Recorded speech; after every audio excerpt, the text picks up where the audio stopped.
இந்த அணி பார்த்தீங்க அப்படின்னா ஒரு செய்யுள்ள அல்லது ஒரு குறள்ல ஒரு சொல் மீண்டும் மீண்டும் வந்து ஒரே பொருளை தருவது சொற்பொருள் பின்வரும் நிலை அணின்னு இலக்கண நூலார் சொல்றாங்க.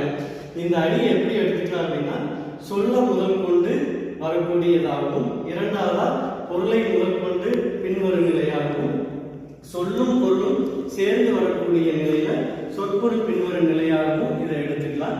எடுத்துக்காட்டு பார்த்தீங்க அப்படின்னா எப்பொருள் யார் யார்வாய் கேட்பினும் அப்பொருள் மெய்ப்பொருள் காண்பது அறிவு அப்படின்னு ஒரு திருக்குறள் எடுத்துக்கலாம். இந்த திருக்குறள் நம்ம பள்ளிக்காலங்களிலிருந்து படிச்சுட்டு வரக்கூடியதான். எப்பொருள் யார் யார்வாய் கேட்பினும் அப்பொருள் மெய்ப்பொருள் காண்பது அறிவு.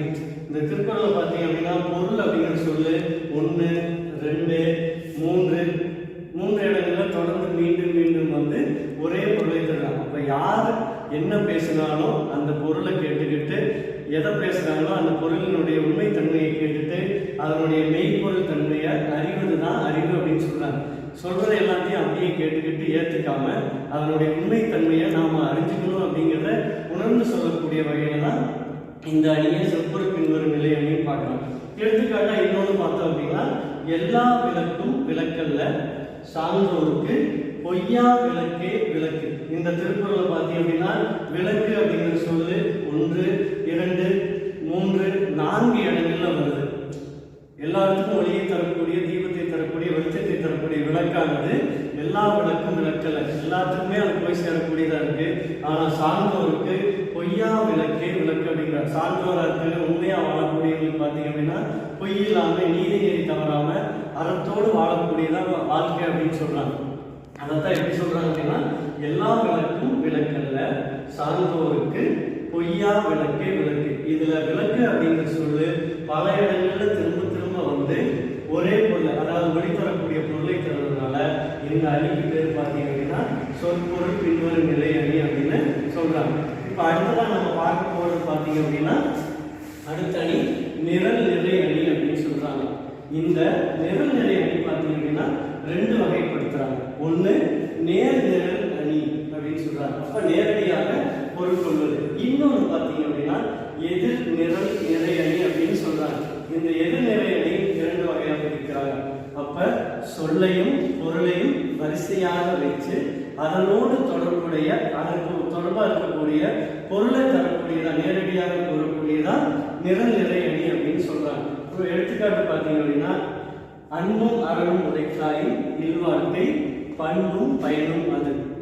இப்போ பார்த்தீங்கன்னா அன்பையும் அறனையும் வரிசையாக நிறுத்தி, அதாவது திருமண வாழ்க்கையில அன்போடு இருக்கணும், அறத்தோடு இருக்கணும். அப்படி வாழக்கூடிய வாழ்க்கை உடைத்தாய் இல்வாழ்க்கை பண்பும் பயனும் அது அப்படின்னு சொல்றாங்க. அப்ப நம்ம வாழக்கூடிய வாழ்க்கையில மற்றவங்களுக்கு அன்போடு இருக்கணும். இந்த அன்பு எப்படி பார்த்தீங்கன்னா ஒருத்தர் மேல செலுத்தக்கூடிய அன்பா இருக்கு. அன்பை நம்ம காதல் மட்டும் எடுத்துக்கூடாது. அம்மா மேல வைக்கக்கூடிய அன்பா இருக்கலாம், பெற்றோர்களோட வைக்கக்கூடியதா இருக்கலாம், தாத்தா பாட்டி மேல வைக்கலாம், நண்பர்கள் மேல வைக்கலாம், என் குழந்தைகள் இடத்து மேல வைக்கலாம். ஒருத்தர் கூட வைக்கக்கூடிய அன்பை லவ் அப்படிங்கிற ஒரு இதில் மட்டும் கொண்டு போயிடக்கூடாது. அதனால் வளரக்கூடிய அறம். அறம் அப்படின்னா மற்றவங்களுக்கு உதவி செய்வது, எல்லாருக்கும் உதவியா இருந்து நம்மளால முடிஞ்ச உதவியை செய்யுது.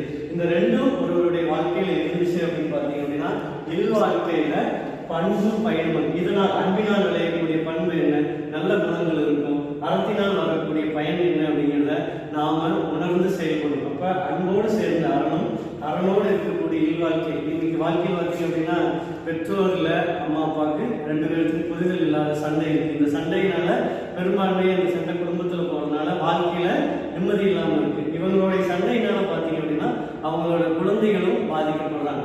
அப்ப அன்பு கலந்த வாழ்க்கையில அதனால் விளையக்கூடிய பண்பையும் பயனையும் சொல்லக்கூடியது அப்படின்னு இந்த குறள் பார்த்தீங்க அப்படின்னா நிரல் நிறை அணி அப்படின்னு சொல்றாங்க.